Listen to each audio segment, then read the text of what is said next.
సినిమాలు అయిపోయినాయి. మాలో కూడా మీరెన్నో చూసేసారు కాబట్టి, ఆ తర్వాత పాలిటిక్స్‌లోకి కూడా ఎంటర్ అయ్యారు. బీజేపీలో చేరారు. మళ్ళీ ఎందుకు ఇప్పుడు బీజేపీలో కొత్తగా చేరలేదమ్మా. నేను చాలా మంది కన్నా సీనియర్. బట్ ఎందుకంటే 30 ఇయర్స్ యాక్టివ్‌గా లేరెందుకు లేను అని? నాన్న ఉన్నా. నేను యాక్టివ్‌గానే ఉన్నా. ఎక్కడ కనిపించట్లేదు.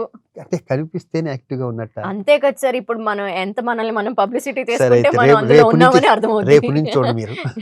కనిపించకపోయేసరికి ఎక్కడికో వెళ్ళిపోయారు, లేరేమో, అలా యాక్టివ్ ఇదే అవ్వట్లేదేమో విషయం అని మొన్న సెంట్రల్ అనుకుంటూ మినిస్టర్ ఉంటాం. గారు కూడా మా మదర్‌ని అడిగారంట. హ్మ్. మధురానగర్‌లో ఏదో బీజేపీ జరిగితే సెంట్రల్ మినిస్టర్ గారు అన్నారంట. ఏంటి శివాజీ ఇంతకుముందు బాగా ఉండేవాడు కదా! హ్మ్. ఈ మధ్యన ఏంటి కనిపించట్లేదని. అదే. నేను హ్మ్. 30 ఏళ్ల క్రితం హీరో కృష్ణరాజు గారు నన్ను 35 ఆయన ఎంపీగా ఫస్ట్ టైం కాకినాడలో నుంచున్నప్పుడు శివాజీ నాతో ఉండవు అంటే నేను అప్పుడే బిజీ అవుతున్నా. అంటే బొబ్బుల రాజాలు ఆ హడావిలో ఉండగా ఎన్ని వదిలిపెట్టుకుని ఆయనతో తిరిగా. అప్పుడు నన్ను ఆయన బీజేపీలో జాయిన్ చేశారు. అది అలా కంటిన్యూ అయింది.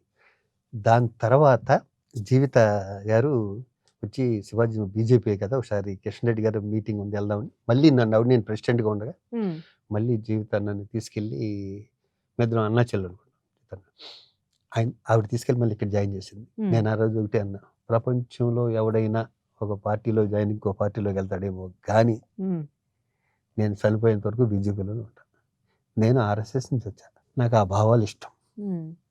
ఇప్పుడు చెప్పుకుని వేస్ట్ అవన్నీ ఈ వయసులో. అది ఎప్పుడంటే ఒక 20 ఏళ్ళ క్రితం చెప్పుకోవాలి. మనకి అప్పుడు హెల్ప్ అయ్యేది, ఏదైనా హెల్ప్ అయ్యేది.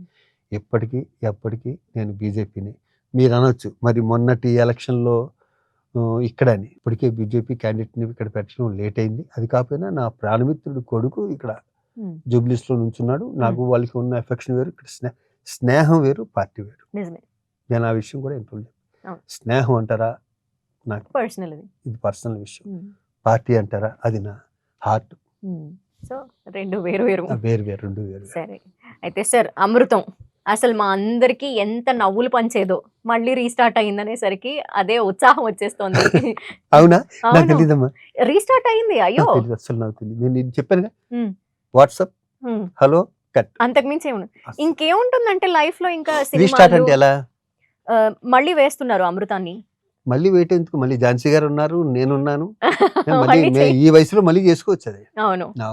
సో అంటే ఈ విషయం కూడా మీకు తెలీదా? తెలీదమ్మా. ఓకే. ఆనెస్ట్లీ అప్పట్లో మిస్ అవ్వకుండా చూసిన షో అంటే అమృతం.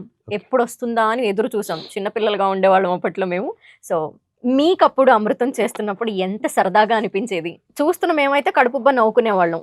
వాళ్ళందరూ చాలా టాలెంటెడ్ ఫెలోస్. గంగరాజ్ గారు కానీ, గంగరాజ్ గారి మిస్సెస్ కానీ, కిరవాణి గారి మిస్సెస్ కానీ, మా అందరూ ప్రతి ఒక్కళ్ళు దాంట్లో రమగారు కానీ, రాజమౌళి గారి మిస్సెస్ కానీ వాళ్ళందరూ పార్ట్ మెమొరబుల్ డేస్ అవన్నీ. చాలా చాలా నాకు ఎన్ని సినిమాలు చేసినా కూడా ఇప్పటికీ అమెరికా వెళ్తుంటే సార్ మాకు ఎప్పుడైనా ట్రస్ట్ బస్ అది వస్తేనండి వెంటనే నేను ఇది పెట్టుకుంటాం అమృతం అంటారు. అంటే ఆ పాట వస్తే చాలు స్టార్ట్ అవగానే వచ్చేస్తుంది. ఆ సక్సెస్ మేము ఇప్పుడు పెద్ద ఎంజాయ్ చేయలేదు, దాని తర్వాత ఎంజాయ్ చేసాం. ఎక్కడికి వెళ్ళినా మాట్లాడుకునే వాళ్ళు.